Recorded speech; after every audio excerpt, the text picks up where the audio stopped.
Setelah Megawati menutup peluang koalisi antara Ganjar dan Prabowo, maka dipastikan 3 poros capres berlaga di pemilu kali ini. Bagi Prabowo, mau 2 atau 3 poros tidak masalah. Pilihan Prabowo Subianto untuk berada di tengah, tidak kanan atau tidak kiri, sangat menguntungkan.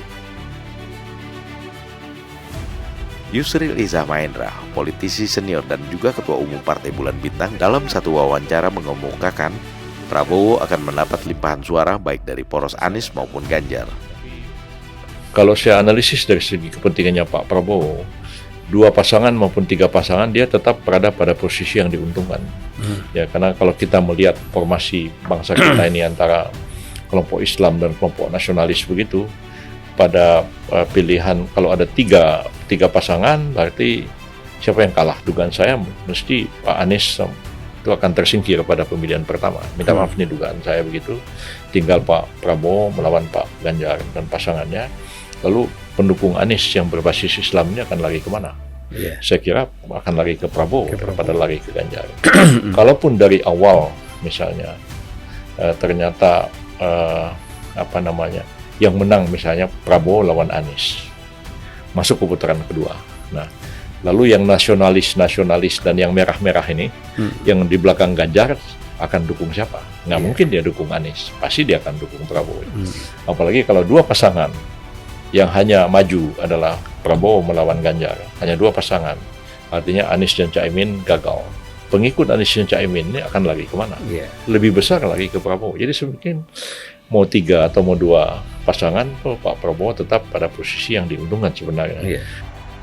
Prabowo dengan jalan tengah, nasionalis religius di peta politik Indonesia saat ini juga lebih menguntungkan ketika berhadapan dengan isu rekonsiliasi, di mana Prabowo Subianto secara terang benderang dan tanpa beban mampu merangkul semua lawan, baik dari sisi militer maupun dari sipil dan partai politik.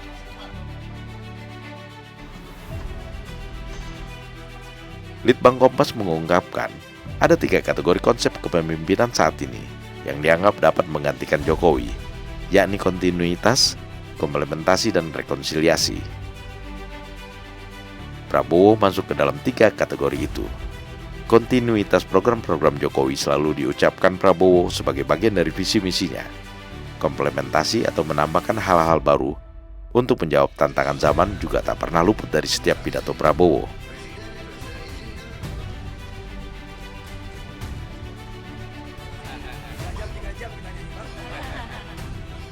Terkait dengan rekonsiliasi, Prabowo Subianto telah membuktikan dengan merangkul semua lawan, baik militer maupun politik di masa lalu.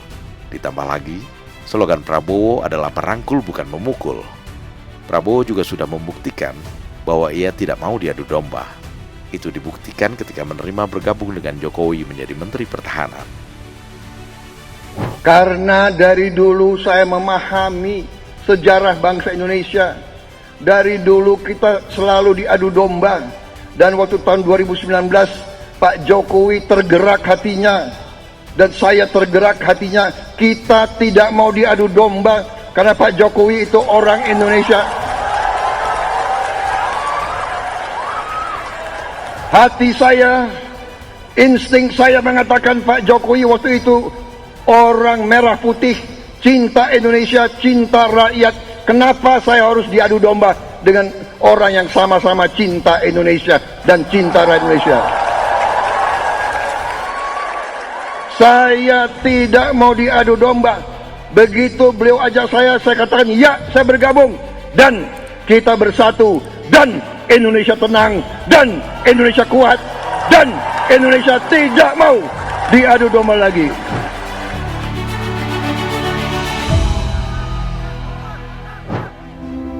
Prabowo Subianto, the man of our time.